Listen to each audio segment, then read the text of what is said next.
Hey everybody, this is Garrett with Earth and Time, and today I'm taking you on an adventure to go check out unique historic places around Conroe, Texas. Conroe sits about an hour north of downtown Houston and sits in an area known as Montgomery County, which is actually the home or the birthplace of the Lone Star flag that we have today. With that being said, let's go check out Conroe, Texas, some of the unique historic places there, and let's get to it. Behind me is my first stop along this drive to look at the unique historic places here in and around Conroe, Texas. And this behind me is what's left of the Bonnie and Clyde Bridge. In the 1930s, the Bonnie and Clyde gang used to come to the Conroe area and camp and hide out underneath this bridge so Clyde Barrow could visit his kin or have his kin come and visit him without the authorities knowing. Now, how many times that took place and how many times they camped in here is uncertain. However, reports are and records show he did have kin, cousins and uncle that lived in the area, and it's very likely that he did come here and visit them, and as the stories go, they would meet them underneath this bridge. Unfortunately, there's not much left of this bridge, and this is a recent occurrence. We had a series of floods in the Houston area, specifically in the Conroe area, back in January of 2024. And the unfortunate result is the eastern side of the bridge and the pylons got washed away, and the bridge was twisted and destroyed because of that significant flooding event.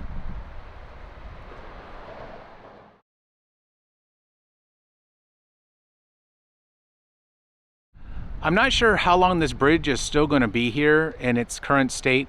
There's a fear of this washing downstream and running into the train bridge that's less than 100 yards away through the trees over here. So I imagine they're going to have to move this Bonnie and Clyde Bridge sometime in the near future, and it won't exist here anymore.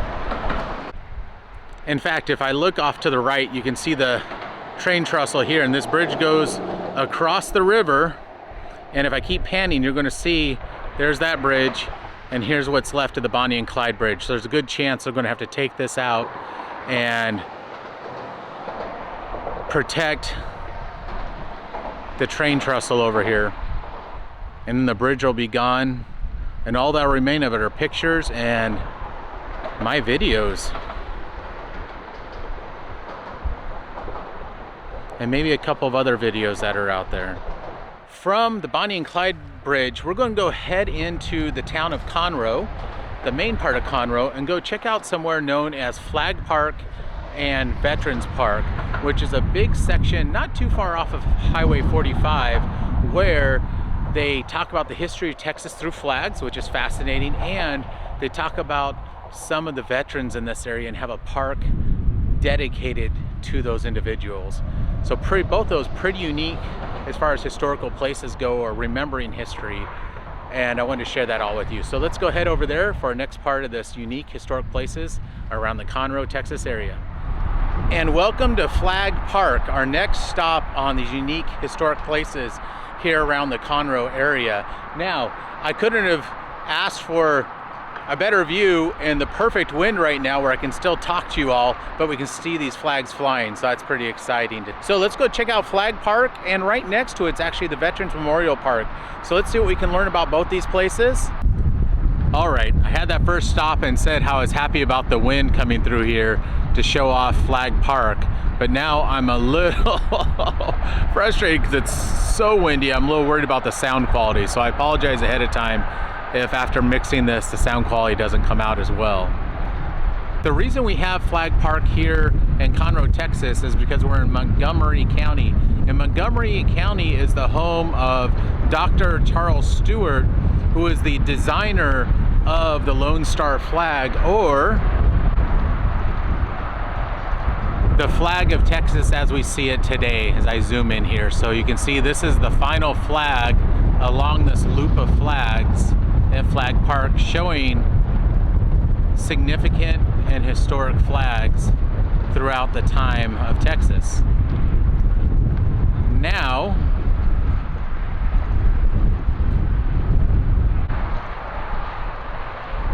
Dr. Charles Stewart lived about 40 minutes west of here in the town of Montgomery, hence Montgomery County is where we reside. But that's where he was a pharmacist, and he also ended up doing a number of other things, like he was in the House of Representatives. And you can actually go visit his home in Montgomery County and learn a little bit more about the Lone Star flag. In fact, I actually did an episode, and I'll link that up here, about him, and I actually called him the Betsy Ross of Texas. Betsy Ross, of course, being famous for coming up with the United States flag. One of the unique things about this park is you can come here, if you're a history buff like me, and you can actually read about the history of each of these flags. So here's a Cohia y Tejas flag from 1821 to 1836, and it'll actually talk you through the history and when that was flying and why here in Texas. And they have flags from other groups that played an important role in history, like the Alabama Red Rovers, who were actually in the Siege of Bear and were cornered and captured at the Battle of Colito Creek. The majority of the Red Rovers were actually massacred in Goliad, and in honor of their sacrifice, they fly their flag here at the Flag Park. I've moved just on the other side of the Flag Park, and now I'm coming over to the POW MIA Memorial Walk, which is also a Veterans Park. And so we'll walk around and see what kind of historic context there is and what we can learn about this unique place.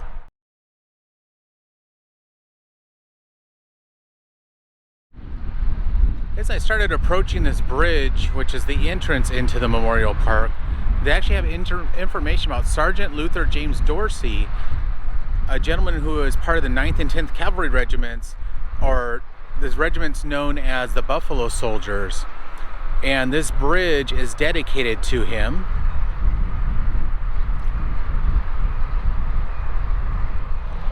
As I cross the Dorsey Bridge, we come to a section with a bunch of wind chimes. So first we'll take a look at the WASP, or the Women's Air Force Service Pilots of World War II. Now, I did a video on one of the places where they trained these pilots, and they have a mural in dedication to them, and that's in a place called Childress, Texas. So that's about 8 hours from where I'm at today. And I'll link that video up here, and I'll try to remember to put it down in the description as well. All these wind chimes are in remembrance of the Women's Air Force Service Pilots, so this whole section's dedicated to them.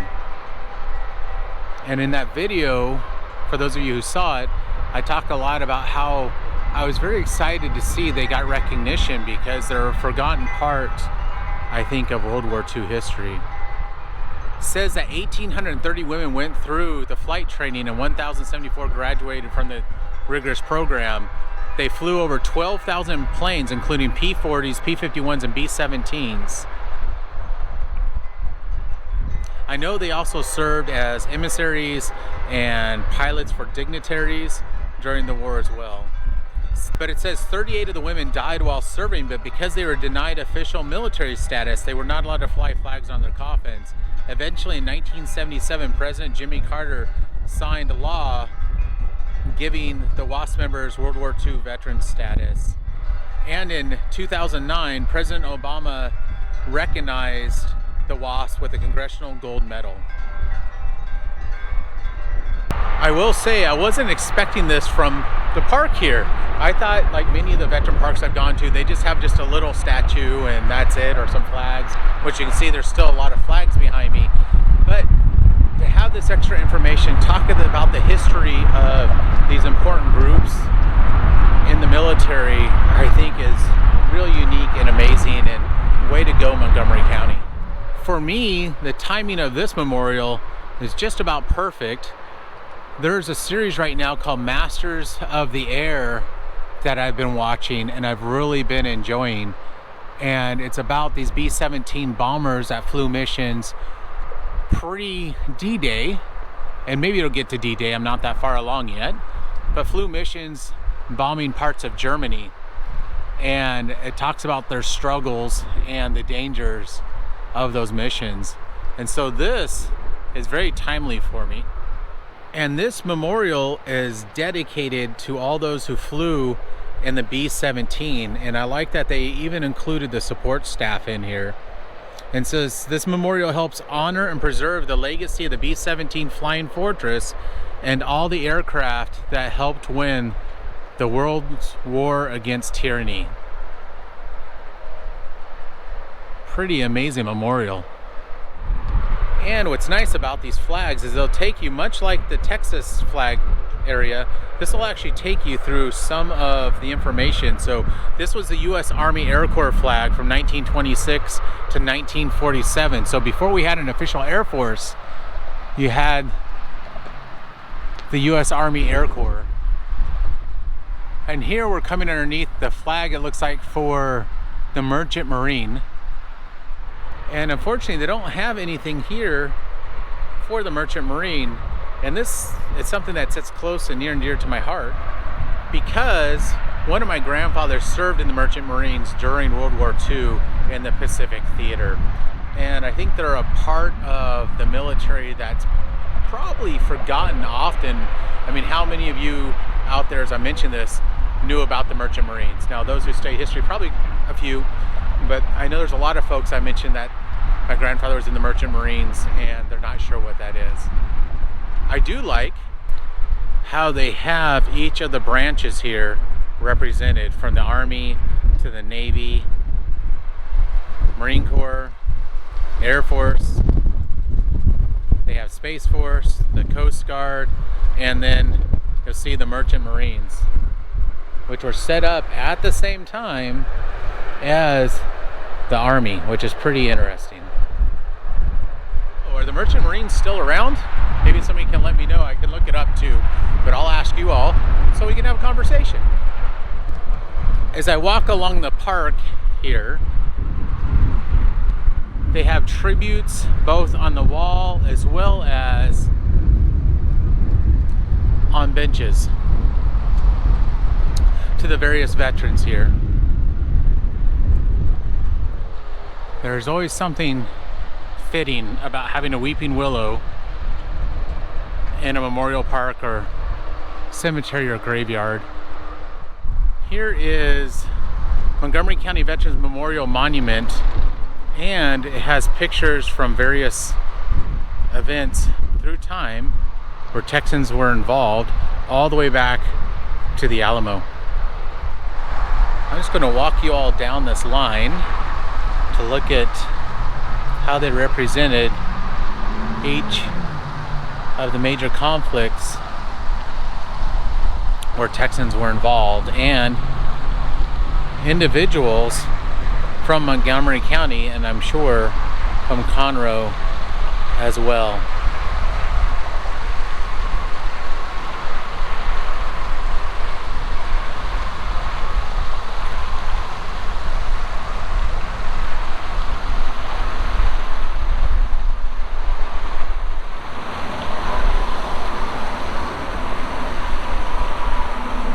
All the way up really to the present. And they have names of individuals from this area.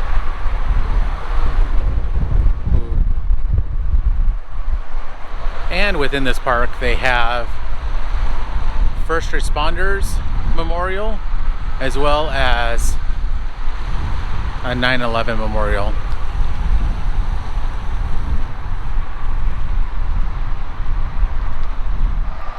Really unique park, and one that I hope everybody gets to come visit at some point and just take some time to reflect. Absolutely beautifully done. And I'm just going to leave this here for a moment of silence.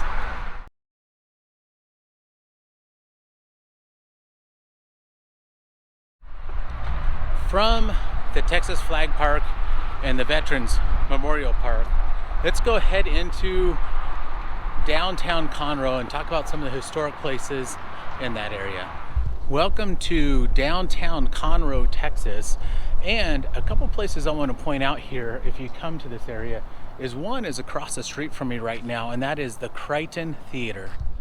And the Crichton Theater is a pretty well-known location here. I've gone to a number of plays up here, coming up from the Houston area, to see plays either friends' kids were in or friends were in, and it's a really nice historic theater built in 1934, and it has a great ambiance still on the inside, so definitely worth checking out if you're in this area and you can catch a play. And I'll say there's a lot of downtown areas similar to Conroe's downtown section, so as far as unique historic places, it's not so unique in the sense that it's got a downtown area, but what is unique and pretty cool, the Art Deco courthouse that sits here in the middle of Conroe. And I have a real love of the Art Deco style. I don't know if it's growing up from watching Ghostbusters, right? Or just in general, the idea of the 1920s and 30s and this style of building that was built during that time. I've always enjoyed the look of it. So this is a pretty unique courthouse as far as courthouses go in Texas. Most of them are much older, often made up of brick, but this really stands out among the different courthouses and is a pretty unique sight to see. Here's a bench in the middle of downtown Conroe with an oil derrick on it. Talking about how at the time the Conroe field was the third largest in the United States. And there's a museum just north of here where you can learn more about that history. Here's a historical marker on the other side of the courthouse from where I first showed you, just talking about how they really built this courthouse really in the 1930s when the Conroe oil boom was going on. And the original was brick, but they updated it to be, for lack of a better term, fashionable for its time and to be a little bit more modern and show how Montgomery County was moving into the future during that time with this Art Deco style, which again, I think is really unique and quite beautiful. On the note about the courthouse, we're going to go over to Isaac Conroe's home. Obviously Isaac Conroe, Conroe being the name of the city we're in, is named after him. They actually used his home as a courthouse early on in the mid to late 1800s, and we'll find out a little bit more hopefully about that when we go to Isaac Conroe's home, which is another stop to look at some unique sites. And here is Isaac Conroe's home. Now, it's been updated through the years, as you can expect. So he first got this property in 1885, and the town really started growing up from around his property. And he was the first postmaster. This was also a temporary courthouse during that time until they built the original courthouse in 1891. And of course, we saw the updated version is the Art Deco that was made in the 1930s. It looks like this is now a government building, but this would have been the epicenter or the nucleus for the rest of the town to start building around.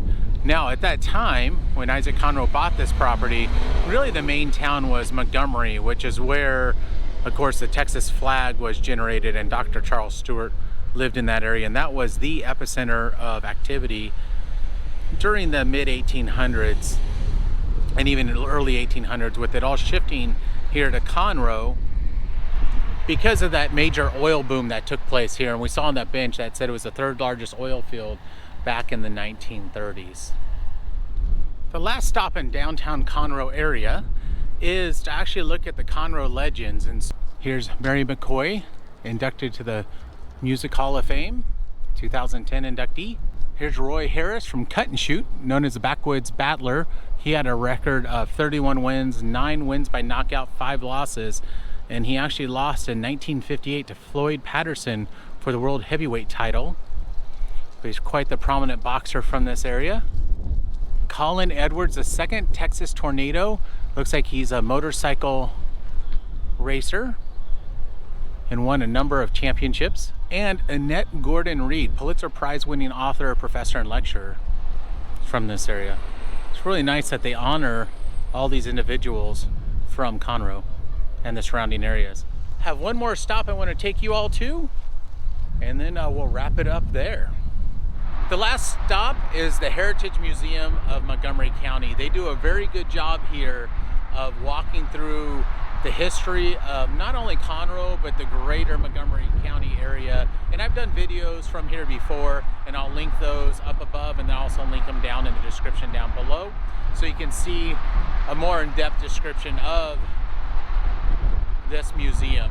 So with that being said, all of you joining me today and touring around the greater Conroe, Texas area, learning about some of the unique sites here.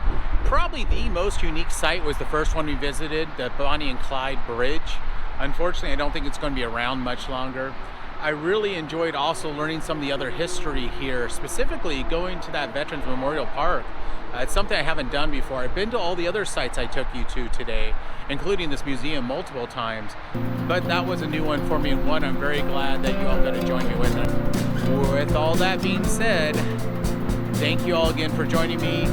You know what to do at this point. Subscribe, give it a thumbs up if you enjoyed. Please leave comments. Don't forget to hit that bell for notification for my regular videos that come through talking about geology and history in Texas and beyond. And with all that being said, take care and see you all in the next adventure. And a piece of bonus footage, if you're at the Heritage Museum, you can just go up the road less than a quarter mile and go to the Veterans of Foreign Wars building, and they have this Huey helicopter outside. So I believe this is a Vietnam era helicopter.